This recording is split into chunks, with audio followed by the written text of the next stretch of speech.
Alright, so good morning po sa inyong lahat mga kapatid. JDB uli ang inyong abang lingkod. Pag-usapan naman natin itong si Vice President Sara Duterte. Sabi niya ay itong investigation daw po na ginagawa na alam ko sinimulan na yan no? Dahil nga inutos si PBBM. And besides, bago pa iutos si PBBM sa Kongreso si Congressman Kung Hoon ng Zambales, may nabasa ako nang sabi niya magkakandak nga sila ng investigation nationwide. Lahat kasi na ibig sabihin lahat ng mga customers ng Prime Waters sa pag-aari ng anak ni Cynthia Villar. Diba? Ngayon, etong mga pinagsasabi rito ni Sara, eto. Ay, lahat naman ng galawan ngayon ng administrasyon ay dahil sa politika. So lahat daw ng ginagawa ng administration ngayon, lahat daw po ay galing sa dahil daw po sa politika. So wala na akong nakita na ginawa ng administrasyon na ito para sa kapayapaan at kaunlaran ng ating bayan. Uy! Nagsalita yung tanga ay. Nagsalita yung maraming nagawa Alam ba niyang sinasabi niya? So wala raw siyang nakita. Hindi, ganoon naman talaga pagka-opposition ka, di ba? Lahat na lang sasabihin mo negatibo laban dun sa ino-oppose mo. Kaya lang ang mainam sana kung ikaw ay opposition ka, kuno. Di ba? Kung genuine opposition ka, dapat meron ka na ipapakita ang mga nagawa mo to counter, di ba? The person that you're opposing to. Ngayon para sabihin mo na ikaw wala kang nakikita, Sus Mariosep. Hindi mo lang kinikilabutan tong taong ito. Lahat ay pag-atake lang sa politika at sa mga tao hindi nila kaya takutin at hindi nila kaya bilhin. We cannot So, eto nung napakinggan ko, sabi ko grabe naman si Sara para sabihin niya yan. Ang Prime Water po, namayagpag nga ito nung panahon ng tatay niya. Di ba? Sa lahat ng issues, yan ang lagi nilang sinasabi, maging ng kapatid niya. As in, lahat po ng issues talaga, pinopolitika lang. Di ba? Ngayon, sinabi rin po niya yan dati sa iba't ibang issues. Excuse me, pinopolitika. Ngayon, gano'n na naman, pinopolitika. Wala nang ibang maisip, di ba? Yan, bakit po laging gano'n ang sinasabi, pinopolitika? Yan po ay bunga ng bulag na pagsunod ng mga blind followers, yung fanaticism, sakit ng mga Pilipino. Na kapag kanilang idol, hindi na nila paniniwalaan yan. Naalala ko lang din dati, yung biyanang kong babae, si Inay. Number 1 siyang Vilmanians. Nanay ko naman Oranians. Sabi ko kay Inay dati, alam niyo, Inay, meron akong picture ni Vilma dati na luma. Panguyan si Vilma Hindi, matangos talagang ilong yan. Talagang makulit. Hindi pango nga. Meron talaga akong lumang magazine noon na mahilig ako mag-collect ng mga lumang magazine. Ganun talaga siya. Vilmanian pala. Kasi ngayon daw matangos yung ilong. Sabi ko, hindi, meron talagang luma. Pinakita ko sa kanya yung picture. Gulat siya noon, no? Oo. Hindi ko lang mailabas na kayo na abubahay namin noong 2014 Tapos, dito rin sa mga Duterte, di ba? Lahat nakikita na nila, harapan na yung mga ginagawang pagkakamali, yung pang-aabuso, yung confidential funds, di ba? Naabuso na nga. So yung mga kababayan natin, ganun pa rin. Talagang sambang-samba pa rin sila. Tapos nung naaresto si dating Pangulong Duterte, di ba? Naintindihan ko na masaktan ng kalooban nila dahil kababayan, dahil hindi nila naiintindihan yung proseso ng batas dahil sa kalokohan ng matanda. 'Di ba? Na kumbaga nag-bounce back sa kanya 'yun Nag-boomerang sa kanya yung ginawa niya. Kaya lang nung mag-boomerang sa kanya, yung boomerang tumama sa mukha niya. Ay nako. Sabi ni Joan Pilago, papunta na tayo sa exciting part, yung tattoo sa likod. Kaya nga nandun pa kaya 'yun? Baka napa-laser na 'yun, 'di ba? Sabi tuloy ni Ernie, mahiya ka naman, wala ka namang nagawa sa Pilipinas. Absolutely, di ba? Sagot niya Attorney Claire. Anything nice or any nice word from the Vice President in favor of the President and of the present administration. She will always use that excuse or defense of pamumulitika without really answering or responding directly to the issues. Unang-una po, since 2023, nung pumutok na po ang patungkol sa confidential funds at na ito ay nagasto sa loob lamang ng 11 days, yan din po ang kanyang nasabi. Napakaagang pamumulitika. Lahat naman talaga, tama naman si Attorney Claire, lahat naman talaga, iyan lang ang sagot ni Sara. Puro pinupolitika, napakaagang pamumulitika, yun lagi. Pero alam nyo, sa parting ito, na hindi man lamang niya tiningnan yung issue tungkol dyan sa tubig.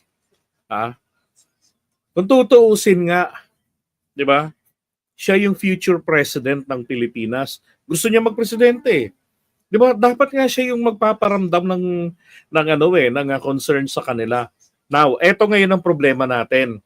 Ano ho ba ang nakikita natin na klase ng kind of leadership and public service ng mga Duterte? Isa lang po, ang kultura ng kampihan, ng konsentihan, hindi ho yan mawawala. So kung magbabalik pa tayo ng isa pang Duterte, maglalagay pa tayo sa Malacanang, nako, ang tanong, di ba? Sino-sinong mga gumagawa ng iligal, ng mga katropa ng magulang niya at nila ang mamamayagpag? Baka huyang mga yan, mag-away-awayan pa yan sa pamamayagpag. Di ba? Ito lang, walang malasakit. Sabi nga rito ni Patricio Castelo, Sir JDB, kami dito sa Camarin, North Caloocan, Palmera Springs Subdivision, ay prime water din. Lahat po ng mga paratang ng mga taga Cavite at ng mga taga Bulacan ay isang malaking katotohanan. Totoo, di ba? No.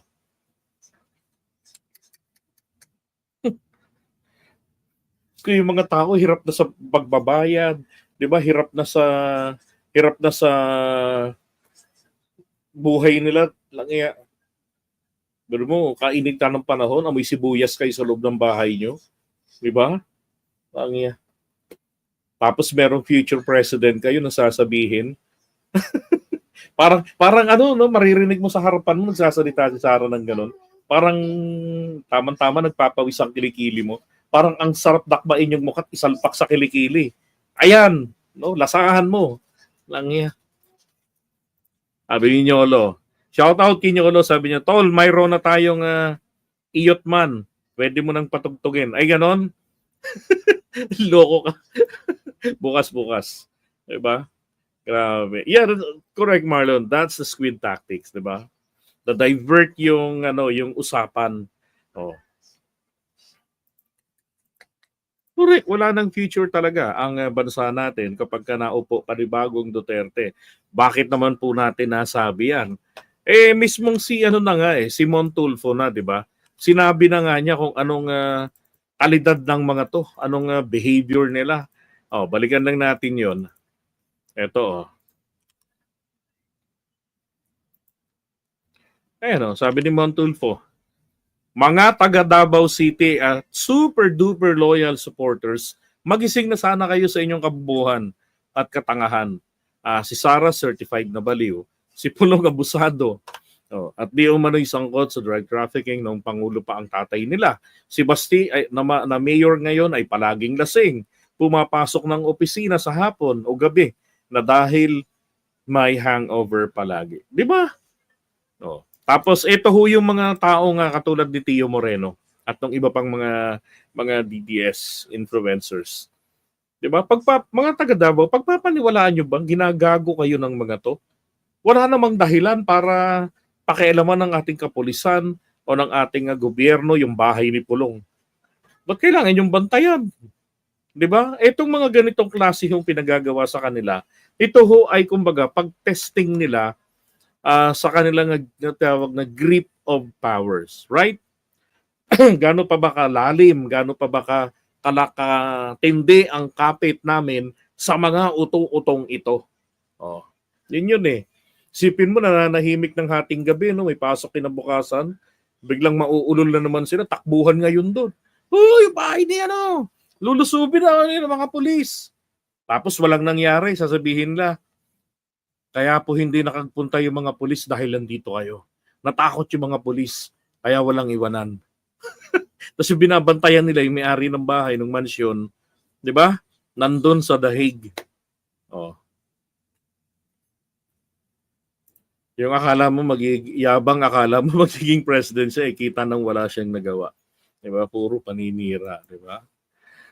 Wag na ulit mga Duterte, mauubos sa mga Pilipino sa pamamatay ni Sara. Kung malala si Digonyo, gagawing legal ni Sara ang pagpumatay ng tao at pagnanakaw sa drug sindikato. Sabi nga ni Digong, di ba, mas worse nga daw talaga yung anak niya yan. So, sir, ang tanong, paano nakapasok ang prime water sa mga lugar na yan? Dahil may mga sariling water distributor ang mga yan. Kagaya sa Dasmariñas, Cavite, DWD ang distributor doon dati.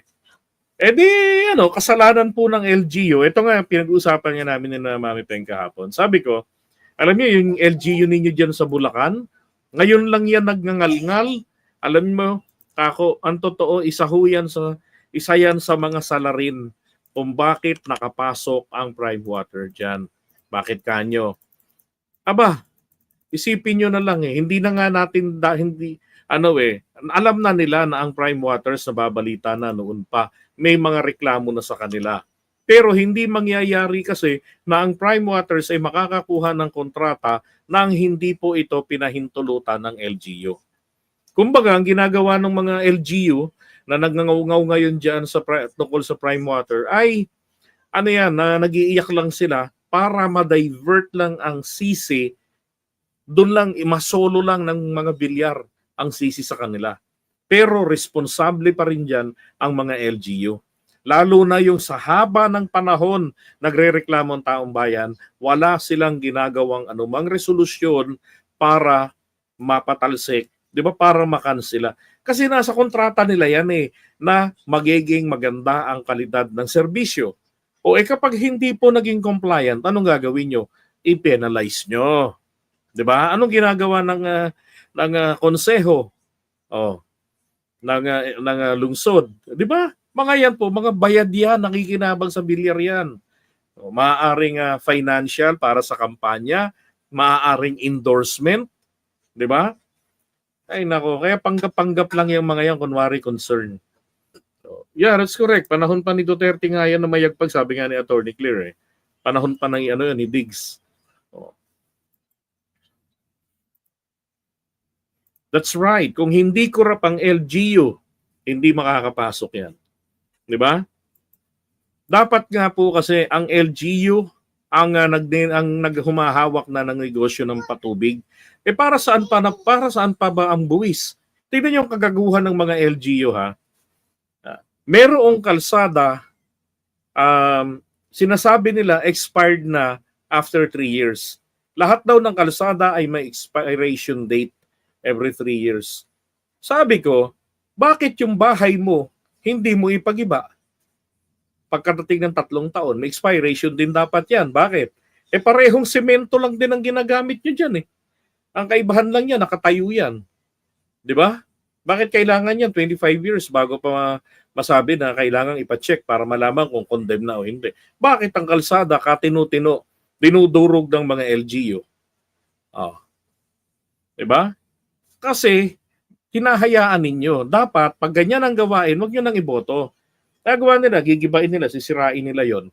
Kung yung milyon-milyon po na nagagasto sa paggawa, pagsira ng matinong kalsada para maging maayos ang kalsada, ay nagagamit po sana sa mga paglalatag na ng linya ng tubig ng mga LGU, di ba? Di sana naging maayos na yung supply ng tubig ng mga residente. Kung LGU, bakit? Simple lang, laging ng mga residente na, ay nako, wala na naman kaming tubig dito, talagang babawian namin kayo sa halalan. Sabi ko po sa inyo, tignan nyo. Pag hindi po pag hindi pinaganda nila yung serbisyo, 'di ba? At pag merong mga ngampanya na magiging kalaban nila, gawin yung issue yung mga basic services. Lalo na yung mga kontrolado at dapat may control ang LGU. 'Di ba? Tanong yan dapat, yung tubig, anong plano niyong gawin dito? Pag sinabi sa inyo, titignan namin kung anong magagawa namin. Sabihin niyo na agad. Pag ganyan po yung sagot niyo, siguro po titignan din namin kung kayo'y masusuportahan namin. Diretsuhin nyo na. 'Di ba? Wag nyo nang bigyan ng pagkakataon pa. Kayong nagdudusa eh. Ang tagal na niyan, ilang taon na 'yan. Na nagrereklamo yung mga tao. 'Di ba? Kayo naman kayo ng boto ng mga LGU leaders ninyo. 'Di ba? Sa Bria 13, ang internet ay pag-aari ng mga Villar, Streamtech. Bawal nga ang ibang internet doon. 'Di ba? Bawal po ang monopoly. Bawal ang monopolya. Wala namang silbi yan. 'Di ba? Pagka tinanong mo siguro, sasagot lang din, minopolitika kami. Correct po, Ate Gemma. Maraming corrupt, 'di ba? Maraming bayaran sa gobyerno. Okay, so iwan po muna natin 'yan. Take sara nyo. Walang pagmamahal sa bayo sa mga